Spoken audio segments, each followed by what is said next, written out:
forced my parents to disown their golden boy when it came out. He was the affair child, not me. So yeah, my family has always been messed up. I'm Nick, 21M, and for as long as I can remember, I've always been the black sheep. My dad, Joe, never liked me, that much was clear. He ran this small HVAC business that my grandpa started years ago. But here's the thing. The business doesn't really belong to him. It's in some trust that my grandpa set up, and it's only supposed to go to the biological grandkids. Basically, my dad works there but doesn't have any real power, and he's always kind of resented that. Guess he's not good with money or something. So my grandpa didn't trust him with the business finances. Now, here's where things get even messier. I've got this half-brother, Max, 23M, and he's always been the golden child. My dad treats him like he can do no wrong, while I've always been the one blamed for everything. Doesn't matter what it is, it's somehow my fault. I never really understood why until recently. So 3 years ago, my dad found these old diaries my mom, Sarah, kept from years ago. And let me tell you, it was like my whole world turned upside down when he found them. Apparently, my mom had this long affair that no one knew about. Her lover? Some dude who died in a car crash about 12 years ago. And here's the kicker. Oh, I said I wasn't going to use that. Sorry. This affair lasted a while, like years. My dad's been sitting on this info ever since he found out, and it was a whole screaming match between them for days. At first, I thought it was just their usual fights, but then my dad dropped the bomb on me and Max. He basically tells us both, we need to do DNA tests. Like, what? Max and I were just sitting there, stunned. Turns out my grandpa, the one who started the business, hated my mom because he always suspected she was fooling around. He was convinced that one of us, maybe both of us, wasn't my dad's real kid. So now my dad's all fired up because if it turns out either of us isn't his kid, that person gets nothing. Nada. No claim to the family business, no inheritance, nothing. And I could just see it in his eyes. He was dead set on me being the one to get kicked out. He's always treated me like I didn't belong, like I wasn't part of the family. I used to think it was just me being paranoid, but this whole DNA test thing proved it. The only reason he cared about this at all was because of the business and the money. Otherwise, he wouldn't have given a damn about whether I was his or not. So we all go down to this lab for the tests. The car ride there was probably one of the worst moments of my life. My dad was completely quiet, just staring straight ahead like he already knew what the results would say. Max was sitting next to me in the back seat, grinning like the smug asshole he's always been, like he was sure I'd be the one getting kicked out of the family. I just sat there, staring out the window, trying to wrap my head around the fact that my entire future was riding on a damn DNA test. We get the test done, and the waiting was hell. They told us we'd get the results in a few days, but those days felt like years. I barely slept, just lying awake, thinking about all the ways this could go wrong. And honestly, I didn't know which would be worse. Finding out I wasn't my dad's kid and getting kicked out, or finding out Max wasn't his kid and watching my dad's world crumble. Finally, the day came. We went to the lawyer's office to get the results. My heart was pounding the whole time. The lawyer opens up the envelope, and I swear it felt like the whole room went silent. Then he reads the results. I'm my dad's biological son. And Max? He's not. The whole room just froze. My dad's face went pale, and Max just stared, his jaw dropping like he couldn't believe it. I couldn't help but feel a twisted sense of satisfaction. After all these years of being treated like crap, I was the real son, not Max, the golden boy. But here's where things get even crazier. Turns out the house we live in is also part of this whole trust deal. It was only supposed to go to the biological grandkids, which means it's mine now.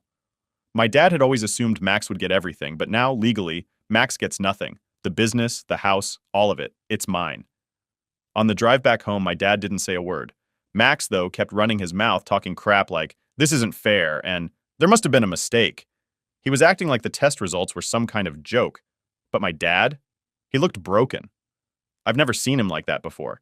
He's always been this tough, distant guy, but now he looked like someone had ripped his whole life apart. That night, my dad tried to make things right. He came into my room, and I could tell he'd been crying. I've never seen my dad cry before, and it kind of freaked me out. He sat down on the edge of my bed and just started talking, saying he was sorry, that he'd messed up, that he wanted to fix things between us. He looked so desperate, like he was begging me to forgive him. But I couldn't. Not after everything. Not after the way he treated me my whole life. So I told him, if you really want to make it up to me, kick Max out. You were ready to kick me out if I wasn't your son, so do the same to him. My dad just stared at me, like he couldn't believe what I was saying. He started to argue, saying we could go to family counseling, that we could all try to fix this together. But I wasn't having it. I told him straight up, "You were going to throw me out if I wasn't your kid. Now it's Max's turn." He cried some more, but eventually he agreed. That night, Max was kicked out of the house and my dad was in tears the whole time. He didn't even yell or anything, just quietly told Max he had to go. Max was furious, obviously, but he didn't really have a choice. He packed up his stuff and left. And you'd think that after all of this, things would get better between me and my parents, right? Nope. If anything, things got worse. My dad's been walking around like a broken man ever since, and my mom, she's just been silent. Like, she hasn't said a word about any of this. It's like she's pretending none of this is happening, which honestly pisses me off even more. I don't even know what's next, but all I can say is, this family is beyond repair. So, after Max got kicked out, you'd think things would chill out, right? Nope. If anything, it got more awkward around the house.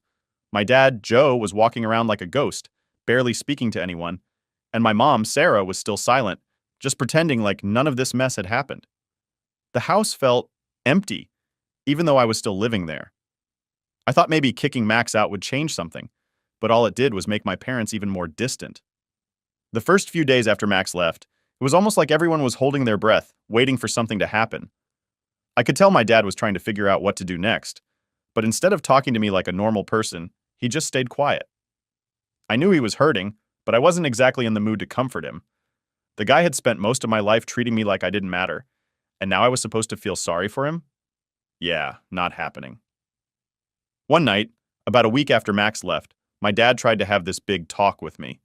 He sat me down in the living room, looking like he hadn't slept in days. He kept fidgeting, like he didn't know how to start the conversation, which was weird, because my dad was always the type of guy who just said whatever was on his mind. Finally, he started talking, and honestly, it was kind of pathetic. He was like, "Nick, I know I haven't been the best father, and I know things are complicated now, but I really want to fix this." He kept going on and on about how he wanted to rebuild our relationship and make things right. He even started tearing up, which threw me off because, like I said before, I've never seen my dad cry until this whole DNA mess. I let him talk for a while, but the more he talked, the angrier I got. I was just sitting there, listening to him say how sorry he was and how much he regretted everything, and all I could think was, why now? Why are you only sorry because Max isn't your kid? It felt like he didn't actually care about me, just about the fact that he couldn't rely on Max anymore. I couldn't shake the feeling that if the DNA test had gone the other way, I'd be the one out on the streets, and Max would still be the golden child. So, I cut him off. I looked him straight in the eye and said, "You're only sorry because you need me now. You don't actually care about me. You never did. You only care about the business and the money." My dad looked like I'd slapped him across the face. He just sat there, stunned, like he couldn't believe I was saying that. But it was the truth. I wasn't going to let him pretend like this was some heartwarming family reunion moment. It wasn't. He tried to argue, of course. He was like, "No, Nick, it's not like that. I love you. I've always loved you. I didn't know how to show it." Yeah, sure. He loved me so much that he spent years treating me like garbage while Max got all the praise. I wasn't buying it. I didn't even bother responding. I just got up and left the room. I couldn't sit there and listen to him try to rewrite history like that. It was too much. I went upstairs to my room and slammed the door. I could hear him downstairs, pacing around, probably trying to figure out what to do next. But I didn't care. I was done with his fake apologies. After that, things got even more tense around the house. My dad stopped trying to talk to me altogether, which I was fine with, honestly. My mom still wasn't saying anything. She was just there, like a statue. I started spending more time at work, trying to avoid being home as much as possible. The family business wasn't exactly my dream job, but at least it was a way to keep myself busy. That's when Max started calling me. At first, I ignored his calls. I mean, why would I want to talk to him? The guy had spent years treating me like dirt, and now that he wasn't the golden boy anymore, he suddenly wanted to reconnect? Yeah, no thanks. But he didn't stop. He kept calling and calling, leaving voicemails, sending texts. It was annoying as hell. One day, I finally gave in and answered. I figured I might as well hear what he had to say.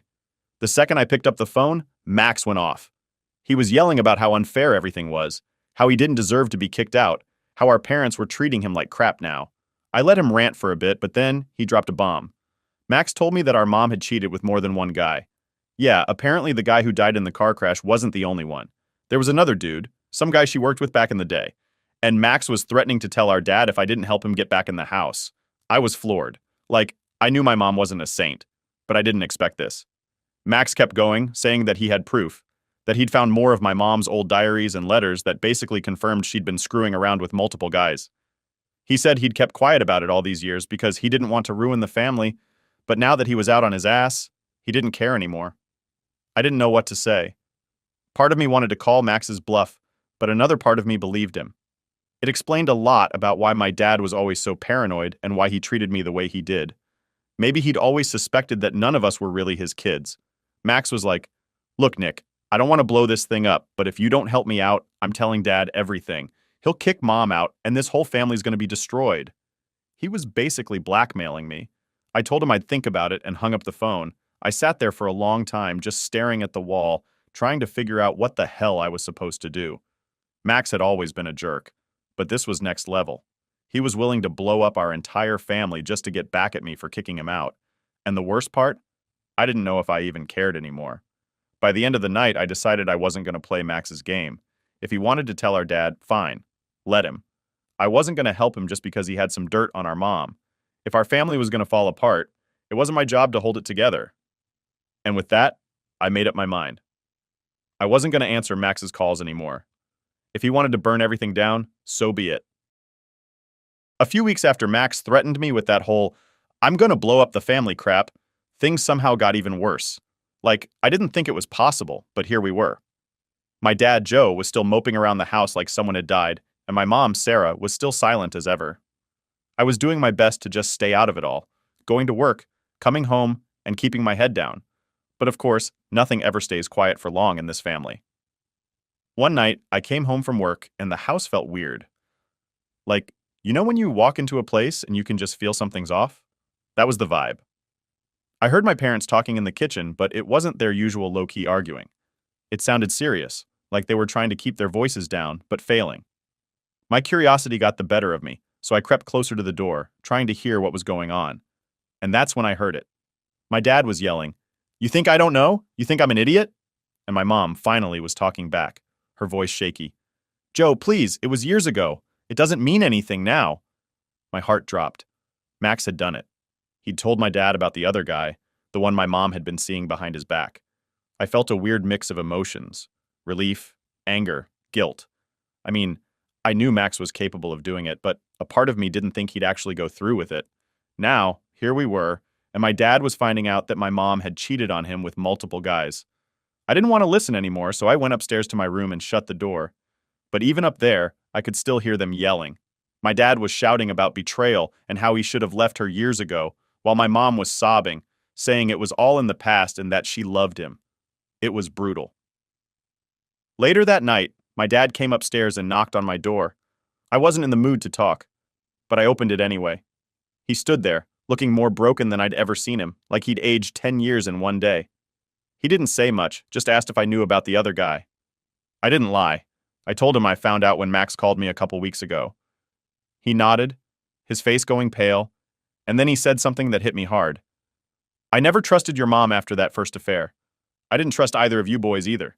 That's why I treated you the way I did." I just stood there, frozen. Like, yeah, I'd figured something like this was the reason, but hearing him actually admit it, that messed me up. My whole life I thought I wasn't good enough, that maybe if I worked harder or did better, my dad would finally accept me. But no, it was all because he never really believed I was his kid. I didn't know what to say, so I just stood there, staring at him. After a minute, he sighed and said, "I'm sorry, Nick. I really am. I don't expect you to forgive me, but I needed you to know." And then he left, just like that. For the next few days, it was like walking on eggshells in the house. My dad stopped talking to my mom completely. He'd either be in his office or out at work, and she was always upstairs, locked in their bedroom. It was weird, but at the same time, I kind of felt like it was a long time coming. They should have divorced years ago, honestly. Then Max showed up. Yeah, after all the crap he pulled, he had the nerve to come back to the house. It was a Saturday, and I was just chilling in the living room watching TV when I heard a knock at the door. I opened it, and there he was, standing on the porch with this smug look on his face like he hadn't just nuked our entire family. "What the hell are you doing here?" I asked, not even trying to hide the anger in my voice. Max shrugged like it was no big deal. "I wanted to talk. Can I come in?" "No," I said, stepping outside and shutting the door behind me. "We don't have anything to talk about." He rolled his eyes. Oh, come on, Nick. Don't be like that. Look, I didn't want to have to tell Dad, but you left me no choice. You kicked me out, remember? I couldn't believe what I was hearing. You're really going to stand there and act like you're the victim in all of this? Max sighed like he was tired of the conversation already. Look, it's not about that. I just want things to go back to the way they were. We were a family before all this, man. I couldn't help but laugh. A family? Are you serious? We were never a family. You were the favorite, and I was the one Dad blamed for everything. You got whatever you wanted, and I was always the one left out. So don't give me that we were a family crap. Max's expression changed. He wasn't smug anymore. He looked pissed. You know what, Nick? Fine. I was the favorite, but at least I wasn't some bitter, jealous loser like you. That hit a nerve. I stepped closer to him, my fists clenched. Get the hell out of here, Max. You're not welcome here anymore. He smirked, like he'd won some kind of victory. Fine. But don't be surprised when Mom and Dad end up splitting because of all this. You're just as much to blame as I am. With that, he turned and walked away, leaving me standing on the porch, seething. After he left, I went back inside trying to calm down, but his words kept echoing in my head. You're just as much to blame. Was he right? Had I played a part in tearing this family apart? I didn't want to believe it, but maybe there was some truth to it. Maybe if I hadn't pushed my dad to kick Max out, things wouldn't have gotten this bad. But then I remembered how they treated me, how they were ready to throw me out like I was nothing. Max wasn't innocent in all this. He'd been the favorite for years, and now that the tables had turned, he couldn't handle it. By the end of the night, I was drained. I didn't know what was going to happen next, but one thing was for sure. There was no going back to how things were before. This family was broken, and no amount of fake apologies or half-hearted attempts to fix it were going to change that. Update 2. Things didn't calm down after Max's visit. In fact, it felt like everything was starting to unravel faster than ever. My dad was barely at home anymore. He'd leave early for work, come home late, and when he was here, he was just locked up in his office. My mom, Sarah, still wasn't talking to him, or to me for that matter. It was like she was just checked out. I guess when your whole life blows up, it's hard to know how to handle it. But still, it was weird watching my parents fall apart like this. It felt like I was living with strangers. And honestly, I was starting to lose it too. It's not like I was ever close to my parents, but I wasn't expecting things to get this bad. The house was dead quiet all the time, and I couldn't shake the feeling that the whole situation was somehow my fault. Like maybe if I'd handled things differently with Max, or if I hadn't pushed so hard for him to get kicked out, maybe this wouldn't have blown up the way it did. But every time I started to feel guilty, I'd remind myself that they were ready to throw me out if I hadn't been my dad's biological son, so why should I care? But here's the thing. Caring or not, living in a house where everyone's pretending the other doesn't exist is pretty messed up. A couple weeks after Max's little visit, my dad came to me again, but this time he didn't look sad. He looked determined. And that's when I knew something was up. Nick, we need to talk, he said, standing in my doorway. I sighed, already tired of whatever conversation this was about to be. What is it now? He came in and sat down on the edge of my bed, like he was trying to figure out how to start. I've been thinking, he began, rubbing his hands together nervously. And I've decided to file for divorce. I sat up straighter. Wait, what? He nodded, his eyes still fixed on his hands. I can't do this anymore. Your mom, I can't forgive her for what she's done. I thought maybe I could, but I can't. There's too much damage. For a second, I didn't know how to respond. I mean, I wasn't shocked. This felt like it was bound to happen sooner or later. But hearing him actually say it was different. So, that's it? You're just going to end it? My dad sighed, finally looking up at me. Yeah, I know it's a lot to take in, but it's the right thing to do. I've talked to a lawyer, and we'll get started on the paperwork soon. I wanted to tell you first. I didn't know what to feel. On one hand, I couldn't really blame him. My mom had lied to him for years. But on the other hand, this was going to be the end of whatever little bit of family I had left. Does Mom know? I asked, already guessing the answer. He shook his head. Not yet. I'll tell her soon. I wanted to make sure you were okay with it first. Was I okay with it? I mean, did it even matter if I was? It wasn't like I had a say in what happened between them. Still, the thought of my parents splitting up felt strange, even though things had been terrible for a long time. Yeah, I guess, I mumbled, not really sure how to express what I was feeling. My dad stood up and patted me on the shoulder, which felt weird and awkward. I'm sorry, Nick. I know this hasn't been easy for you. And then he left the room, leaving me sitting there, trying to process what was happening. Divorce. My parents were actually getting divorced. Part of me wanted to say good riddance, but another part of me felt sad, I guess. I don't know. Maybe it was the finality of it all that got to me. The next few days were tense. I kept expecting my dad to drop the bomb on my mom, but he didn't. Instead, it was just more of the same. Silence, avoidance, everyone pretending like the house wasn't about to fall apart.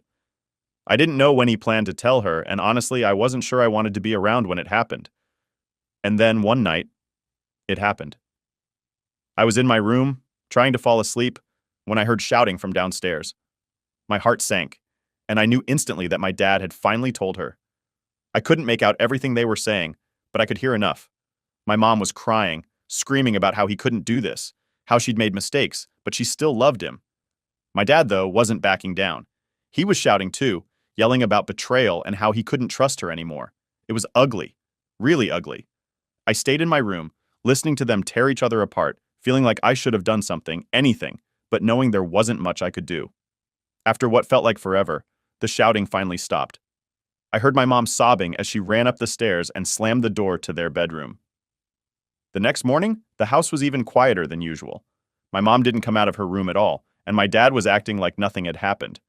He sat at the kitchen table, drinking his coffee and reading the newspaper like it was just another day. I didn't know what to say to him, so I didn't say anything. I just grabbed some breakfast and left for work, trying to avoid any awkward conversations.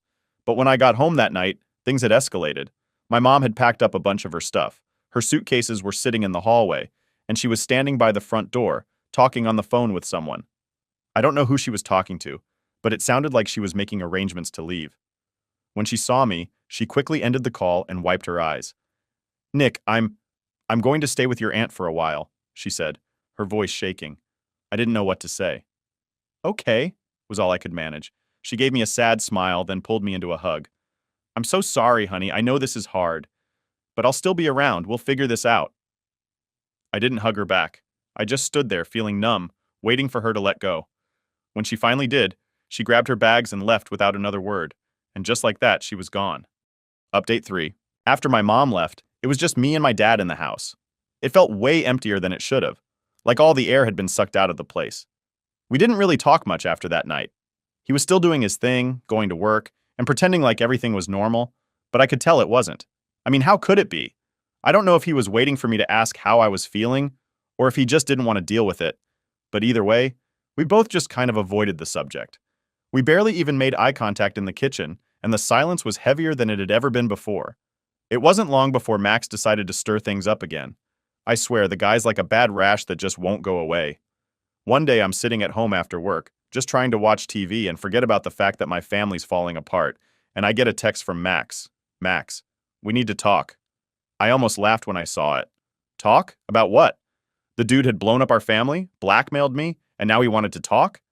I ignored the message at first, but then my phone started blowing up with more texts. "Max, it's important. Max, I'm serious, Nick. Max, you can't ignore me forever." He was relentless.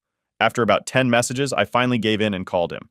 I figured I might as well get it over with and hear whatever crap he had to say. "Nick," Max said, sounding way too casual for my liking. "I've been thinking." "Oh, this should be good," I said, my voice dripping with sarcasm. "What do you want now, Max?" He ignored my tone and continued. "Look, I know things are bad between us, but you gotta understand. This whole thing wasn't my fault." I scoffed. "Not your fault? You're the one who told Dad about Mom's other affair. You're the one who started this whole mess." Max sighed like he was the victim here. "Yeah, but come on, Nick. Don't act like this family was perfect before that. I don't know. I did what I had to do." I could feel my blood boiling. "What you had to do? You ruined everything, Max. You threw us all under the bus because you were mad you got kicked out. Don't act like you're some innocent bystander." He didn't say anything for a second, and I thought maybe, just maybe, he'd finally shut up. But nope. He kept going. I know. But look, I have a plan." I rolled my eyes. "A plan? Really? What kind of plan?" Max sounded excited now, like he actually believed this was a good idea. "We need to get Mom and Dad back together." I almost dropped my phone. "What?" "Think about it, Nick. If we can get them to talk, to work things out, maybe things can go back to normal. We were a family once, right?" Are you out of your mind? I couldn't believe what I was hearing. They're getting divorced, Max. It's over. There's no fixing this. But Max wasn't listening.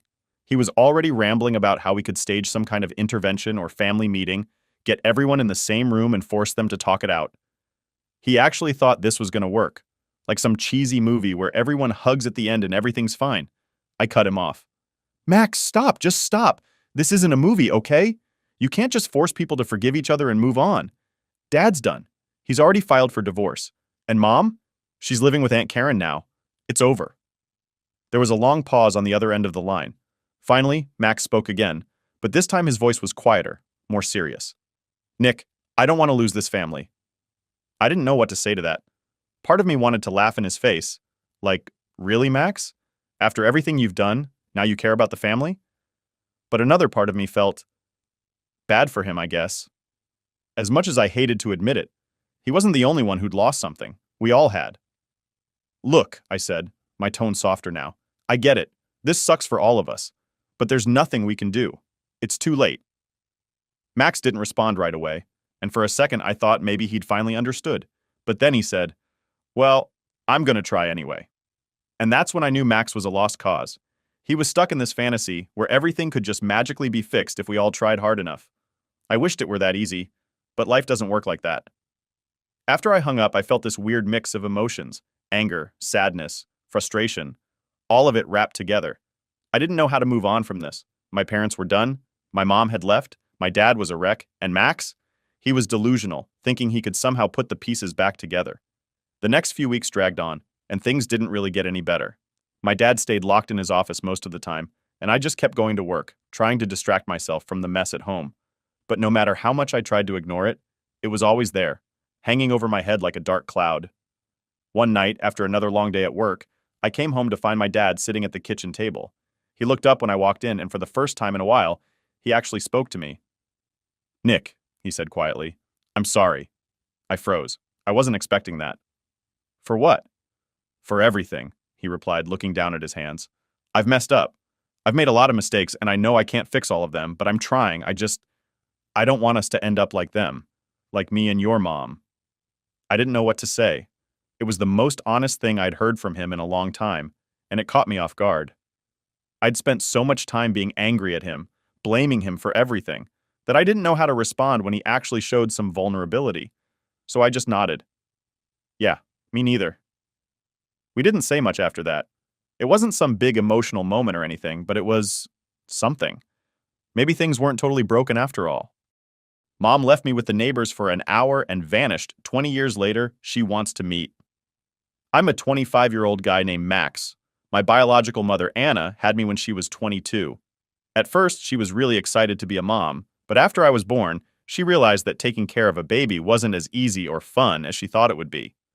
Babies aren't just dolls you can dress up and play with. They need a lot of attention and care.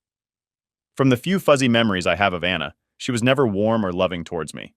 The strongest memory I have is of her screaming at me, though I can't remember what it was about. Anna would often leave me with my grandparents or my auntie so she could go out and party. This happened so often that my grandparents and auntie eventually told Anna they couldn't be her full-time daycare anymore, and that she needed to get her act together and be a real parent. One day, when I was about 4 years old, Anna asked our neighbors, Mr. and Mrs. Collins, to watch me for an hour and then left. She didn't come back for days. The Collins were really worried, so they called Child Protective Services, CPS. My auntie, Lisa, ended up adopting me, and I grew up thinking she was my real mom. Growing up, Auntie Lisa always took great care of me. She treated me like her own son, and my grandparents were very loving too. They always made me feel special and loved, even though I sometimes felt like something was missing. My cousin Jake, who was around my age, lived with us too. We were more like brothers than cousins. When I turned 18, I was going through some old family documents in the attic when I found some papers that revealed Auntie Lisa had adopted me. I was shocked and confused. I confronted her and my grandparents, and they told me the truth about Anna. They explained how Anna had abandoned me and how Auntie Lisa stepped in to give me a stable home. It was a lot to take in, but I understood why they hadn't told me sooner. They didn't want me to feel unwanted. As the years went by, I tried not to think too much about Anna. I focused on my studies and later on my career. I did well in school and got a great job in computer science. I met a wonderful woman named Emily, and we got engaged. Life was going really well for me. Then, out of the blue, Anna reached out to me through social media. She sent me a message explaining who she was and asked if we could meet so she could explain everything. I was hesitant but also curious. I looked at her social media profile and saw that she had a husband, 2 little girls, and seemed to have a good job. She didn't want me to come to her home because her husband didn't know she had other children. I was really upset that Anna had never visited me, even though she was doing fine. But I still decided to meet her at a coffee shop she suggested. When we met, Anna insisted that I call her mom and started talking about how proud she was of my success. She mentioned my flourishing computer science career and my engagement to Emily, but it felt like she was fishing for something.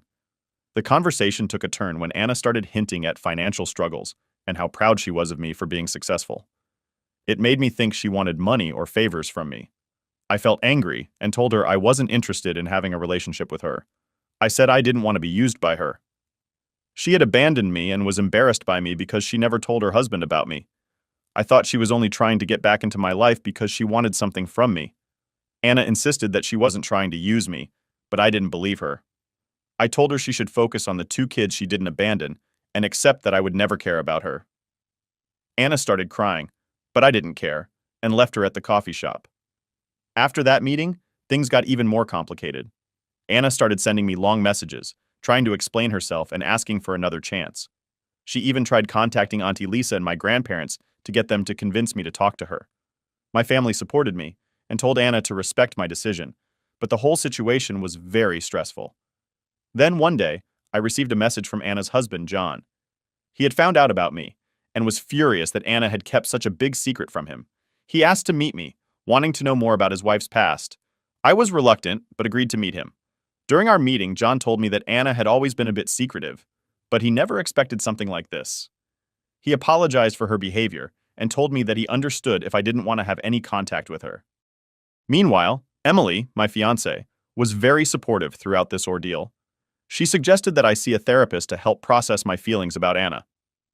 I took her advice and started seeing Dr. Miller, a kind and understanding therapist. Dr. Miller helped me work through my anger and confusion about my biological mother. He helped me see that it was okay to feel hurt and that I didn't have to force a relationship with Anna if I didn't want to. Just when I thought things were settling down, another shocking event happened. I found out that Anna had been trying to contact Jake, my cousin, and convince him to talk to me on her behalf. Jake told me that she had even tried to visit him at his workplace. This was the last straw for me. I felt like Anna was crossing too many boundaries. I decided to write a heartfelt letter to Anna explaining everything I felt. I told her how much she had hurt me by abandoning me and how difficult it was to grow up feeling unwanted. I told her that I appreciated her attempts to reach out, but that I needed space and time to heal. I asked her to respect my wishes and not contact me or my family anymore. After sending the letter, things finally started to calm down. Anna respected my request and stopped trying to contact me. I continued my therapy sessions with Dr. Miller, and over time I felt more at peace with my decision. I focused on my relationship with Emily and our upcoming wedding. One day while visiting my grandparents, my grandmother shared a story I had never heard before. She told me about a time when Anna was very young and how she had always struggled with responsibility. My grandparents had tried to help her, but Anna had always been a free spirit, more interested in partying than taking care of a child. This story didn't excuse her behavior, but it helped me understand a bit more about her. Now for the top comments before the update. Not the idea. If Donna Show's drop has truly changed, then that means she was always capable of change? But I just wasn't worth changing for. Yeah, she might have changed, but where was she in your life over the years that she had changed? You don't owe her anything. She didn't raise you. You're allowed to feel however you want about her. This is absolute incorrect. Also, she didn't change. Okay, it sounds like your aunt. Auntie did a great job raising you.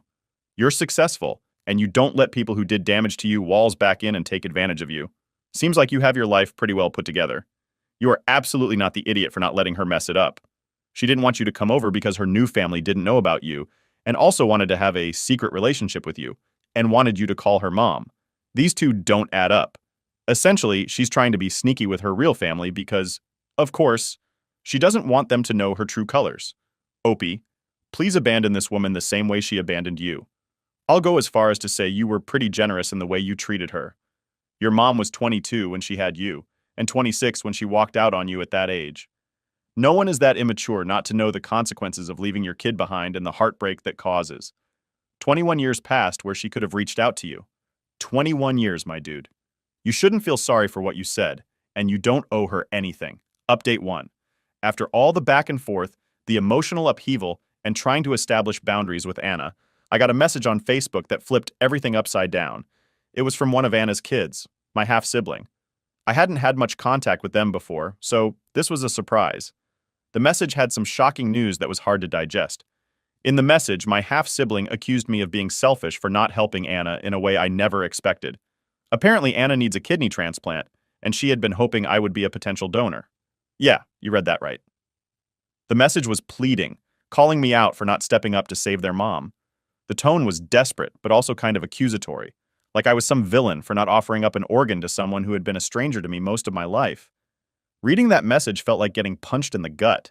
Here I was, thinking Anna was reaching out to make amends and maybe forge some sort of relationship. But this? It felt like another manipulation, but on a whole new level. The worst part was how it involved her kids. That just didn't sit right with me. It felt so unfair to them and to me. Yeah, but also just incredibly sad. How had things gotten to this point? Where does one even begin to process this kind of revelation? I talked to Emily, my fiancée, about it. She was as shocked as I was, but supportive as ever. She agreed that this situation was way out of normal and advised caution in how we proceeded. I needed answers. I decided to confront Anna directly. We met at the same coffee shop as before, and I asked her point blank about the kidney situation. The conversation was tense. At first, she tried to skirt around it, playing the sympathy card, talking about her health issues. But when I pushed, she finally admitted it. She was hoping I'd be a match and willing to donate. I felt so many things at once: betrayal, confusion, anger. I told her how wrong it was to try to use me like this, especially through her kids. The whole meeting was emotionally charged, and by the end, I was just drained. I walked away from that encounter knowing that any chance of a meaningful relationship was probably gone forever. This whole ordeal made me reevaluate a lot of things about family and obligation. I found myself questioning the very nature of biological ties and what they obligated me to. I was torn because on one hand, here was a human being in need, a human being who also happened to be my biological mother. But on the other hand, there was this massive history of neglect, abandonment, and now manipulation. I talked a lot with my therapist, Dr. Miller, about it. He helped me sort through my feelings without judgment. We discussed the ethics and emotional impact of the situation, and he offered some much-needed clarity. In the end, I decided against getting tested to see if I was a match. It was a tough choice, and I didn't make it lightly. I had to consider my own mental and emotional well-being, and I realized that I couldn't go through with it. Not with all the emotional strings and history attached. Update 2. A few days after our intense conversation, I got a call from Anna. I was hesitant to answer, but I figured maybe she had some closure to offer or something. Instead, she went straight to business. She and her husband, John, wanted to offer me money for my kidney. Yeah, you heard that right. Money. As if my kidney was just some spare part I could auction off to the highest bidder. Anna tried to sweeten the deal by throwing in all kinds of numbers, talking about how this could set me up financially, help me out with any debts, or fund future plans. The whole conversation felt so surreal, like, was she seriously trying to buy an organ from me? Then came the emotional manipulation. Anna laid it on thick. She kept saying, "You are my blood. You should help me." As if sharing DNA obligated me to give up part of my body. It was so manipulative, and honestly, it made me pretty angry. How could she think it was okay to just expect that from me after everything? John was on the call too, backing up everything Anna said. It seemed like they had rehearsed their pitch, each chiming in about the benefits of me helping out, the risks being minimal, and how it was a win-win situation.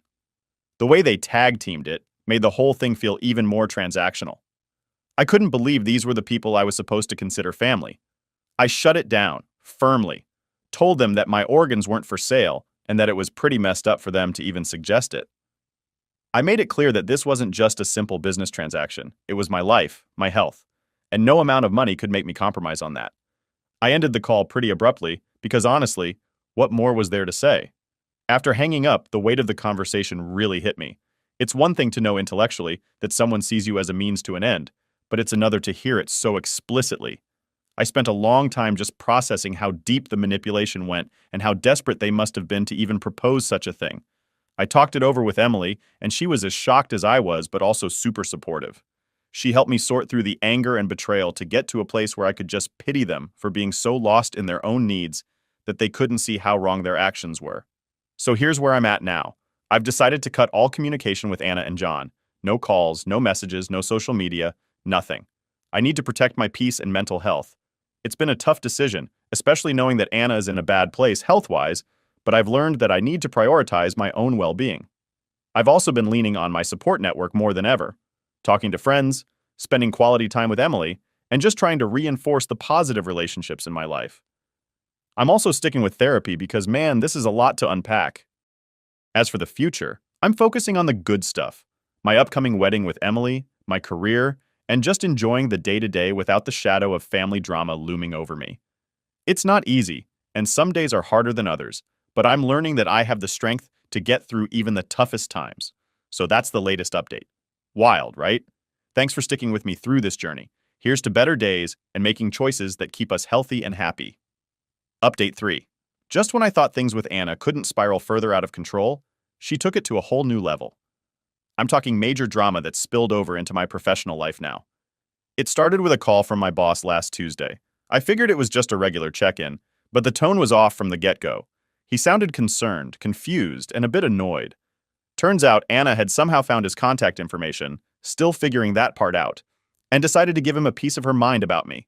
And not in a good way. She threw every accusation you can think of at me.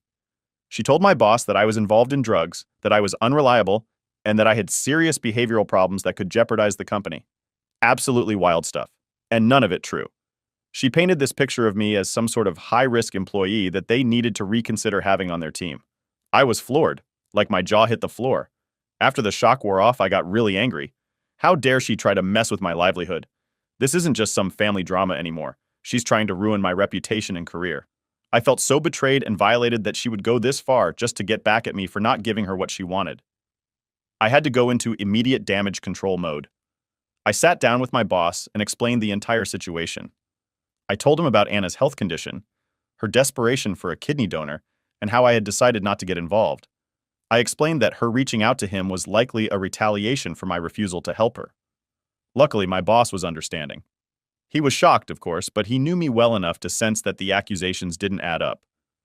We've worked together long enough for him to know my character and work ethic. After our conversation, he reassured me that he took the information Anna provided with a massive grain of salt, but it was still an uncomfortable situation to navigate. After calming things down at work, I spoke to a lawyer.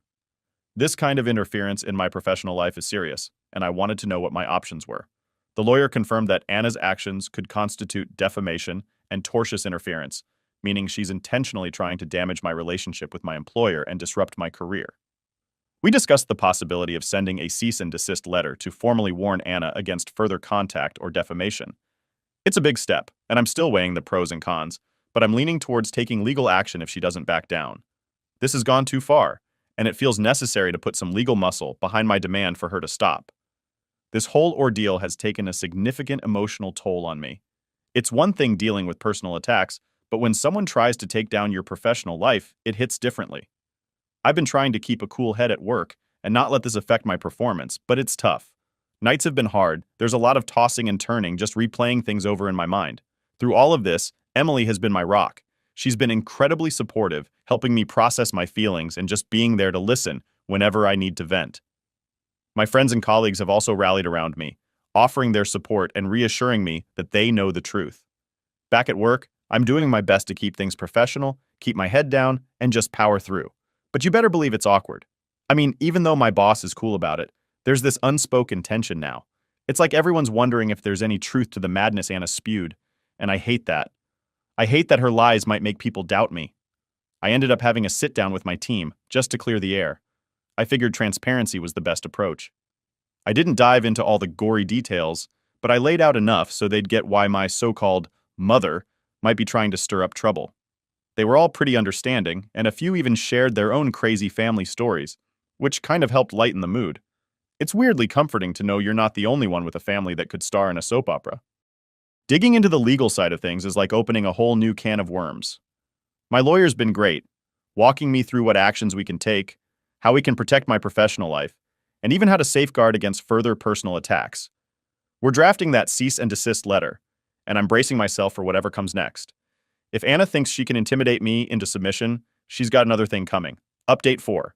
Alright, so the latest update in this ongoing drama with Anna is that I've decided to ramp things up legally and publicly. After all the chaos and the attempts to mess with my life, enough is enough. I'm taking control of the narrative and setting the record straight once and for all. First off, I've officially moved forward with legal action. My lawyer and I filed for a restraining order against Anna to keep her from contacting me or my employer again. We're also pursuing a defamation case because of the lies she spread about me. It's a big step, and it wasn't an easy decision, but it feels necessary to protect my reputation and peace of mind. The process has been pretty intense. Gathering evidence, documenting everything, and reliving some of the moments I'd rather forget, it's tough, but it's also empowering in a way. I'm no longer just the victim of her manipulations. I'm taking a stand, showing that I won't tolerate this kind of behavior from anyone, family or not. On top of the legal stuff, I've decided to go public with the whole story. I've been pretty private about my life, especially with the messy family stuff, but after talking it over with Emily and some close friends, I realized that staying silent wasn't helping anyone, least of all me. I wrote a detailed blog post and shared it on my social media. I laid out everything, from the moment Anna left me with the neighbors as a kid, to her sudden reappearance and the twisted reasons behind it, right up to the recent chaos with her trying to sabotage my career and buy my kidney. The response has been overwhelming. People have been incredibly supportive, and it's opened up conversations about family manipulation, the ethics of organ donation, and how to deal with toxic relatives. It's sparked a bigger discussion that I hope helps others who might be in similar situations feel less alone. As you can imagine, going public has caused quite a stir. Anna hasn't reacted yet, but I'm braced for it. My lawyer's keeping a close eye on everything, ready to counter any moves she might make. My family, Auntie Lisa, my grandparents, and even some extended relatives have all been incredibly supportive. They're glad I'm standing up for myself and shedding light on a side of Anna that they've known for too long. This whole ordeal has been a roller coaster of emotions. Some days I feel on top of the world, strong and empowered. Other days it's a struggle not to get pulled down by the negativity and stress of it all. But every step forward in this legal battle, every supportive message I receive, strengthens my resolve to see this through. What's next? Well, I'm focusing on the legal battle ahead, making sure I'm prepared for whatever comes next.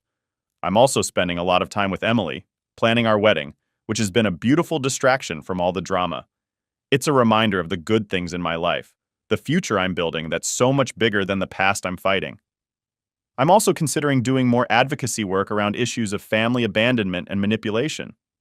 Sharing my story has shown me how much impact one voice can have, and I'm exploring ways to use my experience to help others. So, there you have it, the latest chapter in what I hope will be a story of overcoming and reclaiming my life. Thanks for sticking with me, for all the messages of support and advice. They've meant the world to me during this crazy time. I'll keep you all updated as things progress. Here's to fighting the good fight and making sure the truth wins out. So diving deeper into the whole legal mess, there's a lot going on behind the scenes. Working with my lawyer, setting up the case, it's like a full-time job.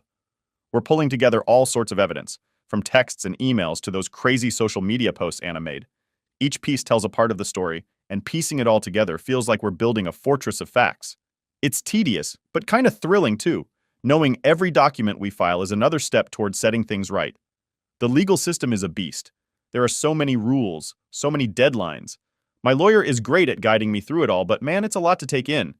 We talk strategy like we're planning a battle. Every move is calculated, from how we present the evidence to predicting how Anna might respond. It's like chess, but with higher stakes. On the emotional front, some days are tougher than others. There are moments when I'm pumped, ready to take on the world and clear my name. Then there are nights when doubts creep in, and I wonder if I'm doing the right thing. It's draining, this constant up and down. Thank goodness for Emily and her unwavering support. She's been my rock, keeping me grounded when it feels like the world's spinning out of control. Going public was a game changer. The blog post blew up bigger than I expected. People I've never met are reaching out with their own stories, their own battles.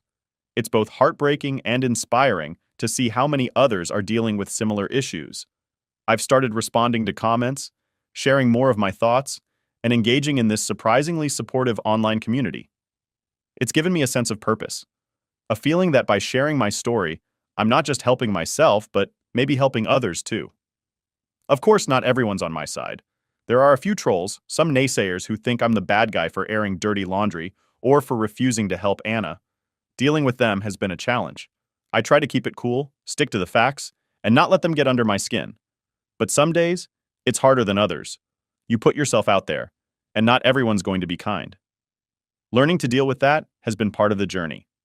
With the wedding planning, work, and this legal battle, my plate is more than full. It's like juggling flaming torches. But focusing on the wedding, picking out venues, tasting cakes, choosing invitations, it's a happy distraction. It's a reminder of why I'm fighting so hard, what I'm fighting for, a future with Emily, a life of peace and happiness. Through all this, I've been doing some serious thinking about forgiveness. Can I forgive Anna? Should I? It's a tough question.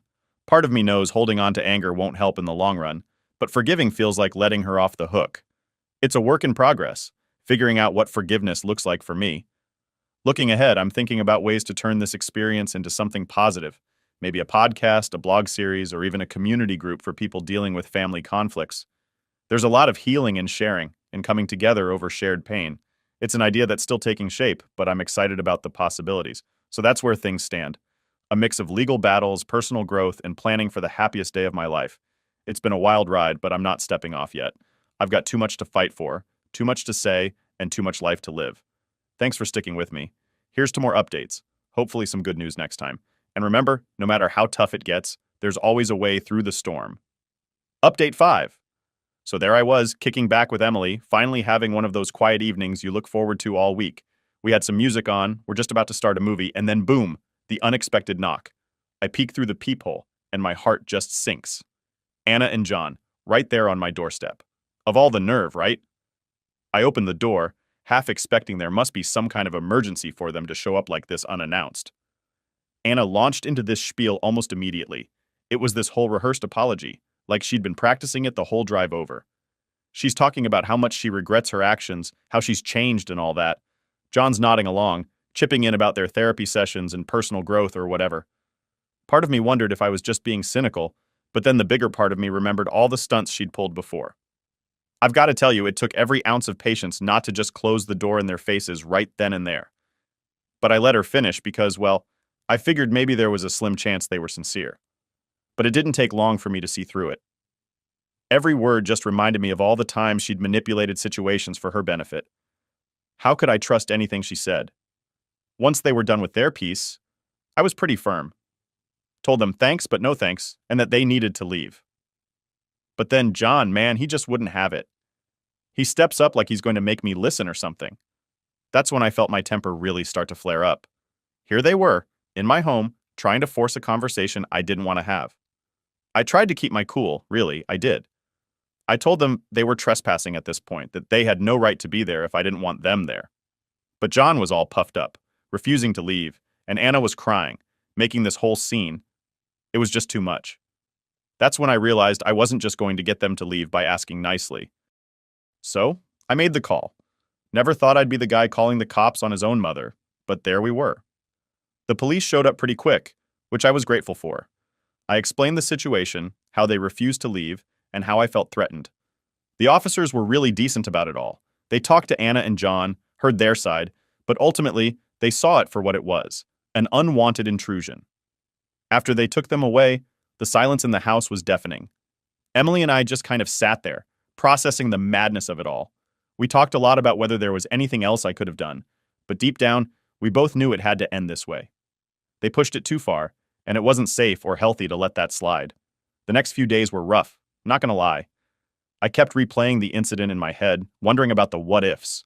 But I also felt this strange relief, like I'd finally stood up for myself in the most definitive way possible. No more gray areas, no more maybes.